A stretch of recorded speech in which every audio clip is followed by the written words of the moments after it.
Hey, buddy. Did you have fun trick-or-treating? Let's see what you got. Oh, some cat treats. Very nice. Yummy. Wait, what's this? Catnip. Who gave you catnip? Last September, news articles started to make the rounds talking about drug dealers creating rainbow-colored fentanyl pills to pass out to kids on Halloween. Now, I'm not a drug dealer, but I feel like if I was one, I probably wouldn't be giving away fentanyl for free, nonetheless to children. But still, year after year, we see articles just like this. In fact, I remember when I was a kid, my uncle once took me aside to show me a chain email he had printed off warning parents about candy-coated ecstasy pills. Now, my parents knew enough about the internet to not trust a chain email, but they still checked my candy anyways. What exactly is behind this paranoia surrounding Halloween candy? And why do we think strangers are out to get our kids? Alright, to answer that first question, we've got to go back to the mid-20th century to look at two particular incidents.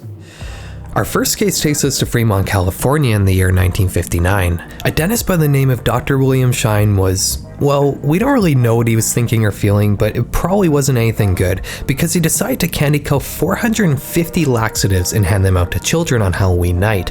30 kids ended up violently ill after eating his candy. Needless to say, the police took this pretty seriously. They checked over 250 houses in the neighborhood and eventually traced the source of the tainted candy back to Dr. Shine's house, who was then charged and arrested. After his trial, he was found guilty of outraging public decency and unlawfully dispensing drugs. He received a 4-month suspended jail sentence, 2 years probation, and he somehow kept his dentist license. Like, yeah, wouldn't you be glad to know your dentist tried to poison 400 children? Our second case takes place in 1964 in New York City. On Halloween night, a 47-year-old woman named Helen Field was fed up with older trick-or-treaters. Early in the day, she mostly got young children at her door, but later in the evening, she would start getting teenagers searching for free candy. Some of them weren't even wearing costumes. This really grinded Helen's gears, so to these older kids, instead of candy, she started handing out random trash from around her house. Stuff like dog biscuits, sponges, steel wool, and ant poison. Yeah, that last one got her in a bit of trouble. She had handed out ant poison to about 20 kids. None of them had eaten it because how would you even go about eating this? But that didn't make things better for Helen, who was eventually sent to a psychiatric hospital for 2 months. These two cases got enough attention nationally that the idea of psychos handing out tainted Halloween candy became an idea that lived in the backs of parents' minds. But these two cases appear to be isolated incidents. In the coming years, we didn't really get any wackos trying to randomly mass poison children. But what we did get were people who capitalized on this fear to try to cover up their own crimes. Our next story brings us to 1970 Detroit. A few days after Halloween, a 5-year-old boy named Kevin Todson suffered what appeared to be an opiate overdose in his uncle's home. He lapsed into a coma and sadly passed away in a nearby hospital. It was suspected that just like Dr. Shine and Helen Field, another sadist was handing out poison to children. Police tested the candy that Kevin had brought home, and sure enough, they found traces of heroin in it. But after investigating the house of Kevin's uncle, they found a stash of the same heroin. Kevin had apparently got into this stash, ate some heroin, and his uncle, fearing arrest, decided to poison Kevin's candy to divert the police's attention. As far as I can tell, the details surrounding any arrests or charges made in this case have never been made public. If we move over to Deer Park, Texas in 1974, we'll find a boy by the name of Timothy O'Brien trick-or-treating with his sister and 2 friends. The highlight of their evening was when they all received jumbo pixie sticks from their father, who was apparently passing them on from a friendly neighbor. After coming home, Timothy decided to eat some of his pixie stick before going to bed, but his first bite tasted oddly bitter. Just a few moments later, he started complaining about stomach pain. This led to violent vomiting, so his parents called 911, but it was too late. Timothy died on the way to the hospital. Fear quickly spread in the community about poisoned Halloween candy. Parents started taking candy away from their kids to turn into the police. An autopsy was performed on Timothy's body, and it revealed that the pixie stick he ate contained cyanide. Luckily, the police were able to quickly recover all the remaining pixie sticks before they were eaten, and indeed they all contained cyanide. Police questioned Timothy's father Ronald, asking him which neighbor gave him these pixie sticks. Ronald said that a shady man had given him the candy to pass out to his kids, but as you can probably guess, the police concluded that Ronald himself had poisoned the pixie sticks. You see, Ronald was horribly in debt and he had taken out a life insurance policy on his son. The poisoned pixie sticks were a plot to not only kill his son, but to cover up his tracks by also killing his daughter and their friends. Ronald wanted the crime to look like another mass Halloween poisoning committed by a psychopath. He was sentenced to death and was executed in 1984. While both of these cases are horrible, they don't really qualify as a mass Halloween poisoning. In fact, since 1964, there has only been one other case of tainted Halloween candy. In the year 2000, a man named James Smith stuck needles into some chocolate bars that he then gave to 4 teenagers who were trick-or-treating. This is the exact situation that people are frightened of. But all that happened was one teenager ended up with a sore mouth and James was put in a mental institution. But this doesn't stop the annual news stories warning parents about these supposedly urgent dangers. And what's more is that there actually is a very real threat to children on Halloween, and it's not tainted candy. Every Halloween, children are much more likely to die from this danger than they are on any other day of the year. Can you guess what it is? Maybe some satanic murderers or some twisted black magic? What is this thing that is killing children? It's cars. Cars are a very real threat to children on Halloween. Pedestrian deaths under the age of 18 spike by 300% on October 31st every year, and children under the age of 8 are 1000% more likely to be struck and killed by a car on Halloween than they are on any other day of the year. Cars pose an actual tangible danger to kids, yet there's very little news coverage about this. Instead, we get the annual fear-mongering stories warning parents about candy tampering, which doesn't really ever happen. Why do we continue to ignore real threats to focus on these fake threats? Well, to explain that, we're gonna have to go over a few different things. The first thing we need to understand is what urban legends are and how they spread and persist through time. When considering traditional legends and mythology, we often notice just how many of them were developed to explain things we didn't understand at the time. For example, the Vikings thought that thunderstorms were caused by Thor riding into battle, and the Greeks thought that tidal waves and earthquakes were caused by Poseidon throwing down his trident in anger.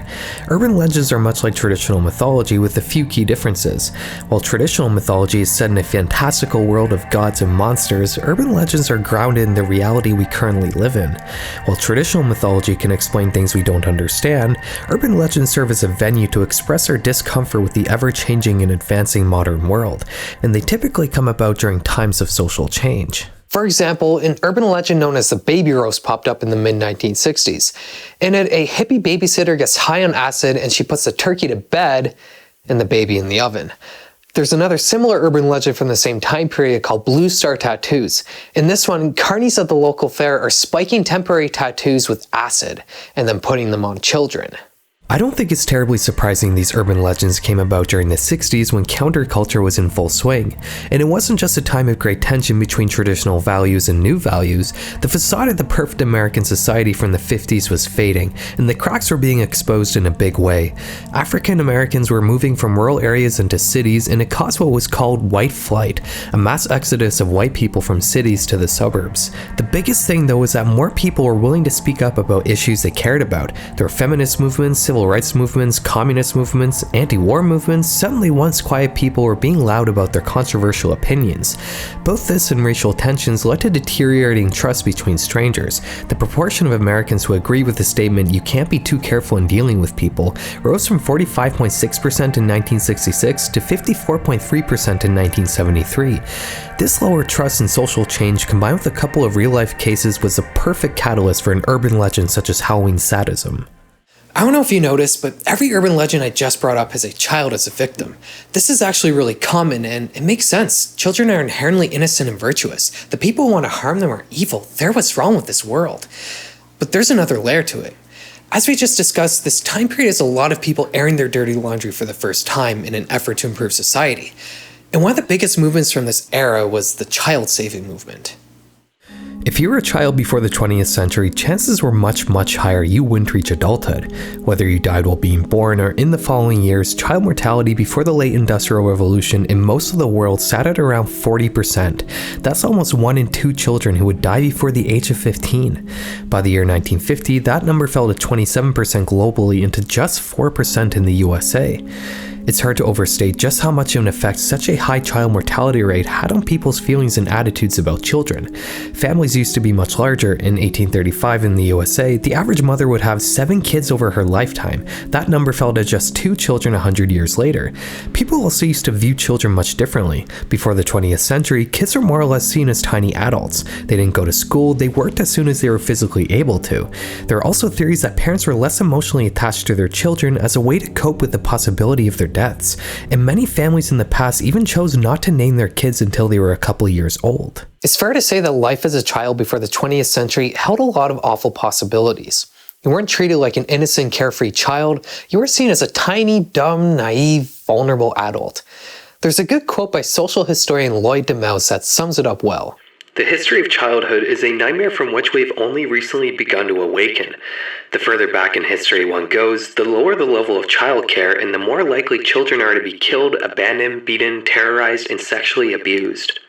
And awaken from this nightmare we did. In the 1900s, there was rapid development in both living conditions and medical care in most of the world. In the USA, only 1 in 25 kids were dying now, and women were also having less children. With less children per family, parents had more pressure to make sure what little children they had succeeded in life. This led to parents spending more time with their kids and giving them better treatment, and as a result, forming stronger emotional bonds with them. Parents no longer saw their offspring as tiny adults, but as innocent and pure children. These shifts in individual attitudes led to shifts in societal attitude. The child-saving movement became a subset of the feminist movement, with reformers initially pushing for an expanded public school system and a separate criminal justice system for children, which led to the juvenile detention system.